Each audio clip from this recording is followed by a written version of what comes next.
radio. Shout it. Those are facts. Diamond D, Too Short, Can't Stay Away, Jermaine Dupri and wow. Jay-Z. How did that happen, man? Man, I like this interview. You know your shit. Too Short reached out to me. He flew me down to Atlanta. I laid the track down. And then I guess at some point Short was like, yo, I want to well, at that time, he told me he was going to get Jay on the track, but I hadn't heard the vocals yet.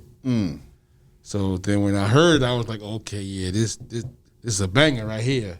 And then I think at some point before the song got mixed, Jermaine Dupri came into it.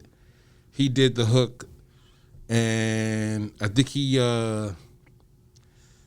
added some type of instrumentation to it. So yeah, but it's crazy how that song came about. Actually, Short Short put it together like a puzzle. He put Jay on it. He had me make the beat, the foundation of the beat, and then I believe Jermaine added some keys on top of it, and then he did the hook. But yeah, that's one of the joints that's a sleeper joint. A lot of people don't even know about that. That's what I'm saying. That's a good question because I interviewed Diamond on my show and I didn't think of that one. That's right. Yeah, what was going through your mind when you saw that gumbo get together and get on your track though? Yeah.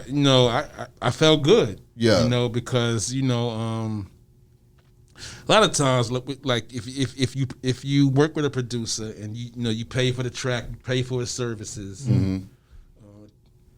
Doesn't the producer how the producer left it, and it also depends on how tight of a grip the producer has over it. But typically, if an artist purchases a track from you and they want to add another element to it, they should reach out to you, but they don't have to. But they should out of respect. You know what I mean? So Too Short, he did afford me that respect.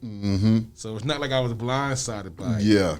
You know what I mean? But that's definitely one of the joints in my catalog that I'm proud of. Exactly. Yeah. Talib, my big brother came home one day with a song called The Blast, man. And that's when I was introduced to the flavor. Can you break down that song right there and just the chemistry that you and Hi-Tek had when y'all brought that one out and how that one hit? Yeah, that was a good record for me. That was the first record that put me on the map. Definitely in the West Coast first on Power 92.3 at the time, I think. Snoop Dogg had a show and DJ Quick had a show. And they used to play that record a lot. Also with the Friday Night Flavors crew, the Beat Junkies, J-Rock, Babu, Mr. Chalk, Redmatic, they had a show on Power 106 at the time. So really, and then Big Vaughn on Power, KMEL in San Francisco. Those major markets really popped that record off. DJ Enough in New York. I want to say DJ Trauma down here in Atlanta at the time. It was really those underground DJs who were in the mix, but still was on the radio. Yeah, that was a time that we don't have that anymore, for a large degree. I feel you. But the record, the album was turned in, and this is one of those cases of the record label being correct. Because the album was turned in, and I was like, "That's it, Reflection Eternal. It's a wrap. It's a banger. Exactly. Let's put it out. The singles, to move something. Too late. Let's go." And they were like, "Nah, you don't have a radio single." And I was like, "What are y'all talking about? Y'all are just the evil devil corporate overlords. How do you tell me I don't have a single?" And they were like, "Look, we'll pay for you to go." And Electric Lady, of course, it's being charged back to me, but pay for you to go in the back of Electric Lady and just try to come up with another song. Yeah. That we can sell as a single. And I begrudgingly did it. So on the album, there's one verse by me and one verse by Hi-Tek. Because I didn't want to, I was done with it. Yeah. I did one verse, I was like, that's all the energy I'm going to give this. So Hi-Tek added another verse. And that's the only verse Hi-Tek is rapping on. Yeah. And then Corey Smith, who was my manager at the time, that beat, Hi-Tek had it for a long time, but he heard the beat. He was like, it sounds like they're saying Kweli. He's like, people always mispronounce your name. We should do a song teaching them how to pronounce your name over this beat. Yeah. And so I was like, okay, I got one verse for that. Yeah. And that's what I did. Yeah. And we handed it into the label. They loved it. And they asked us, they said, we're going to put money and a marketing campaign behind this song.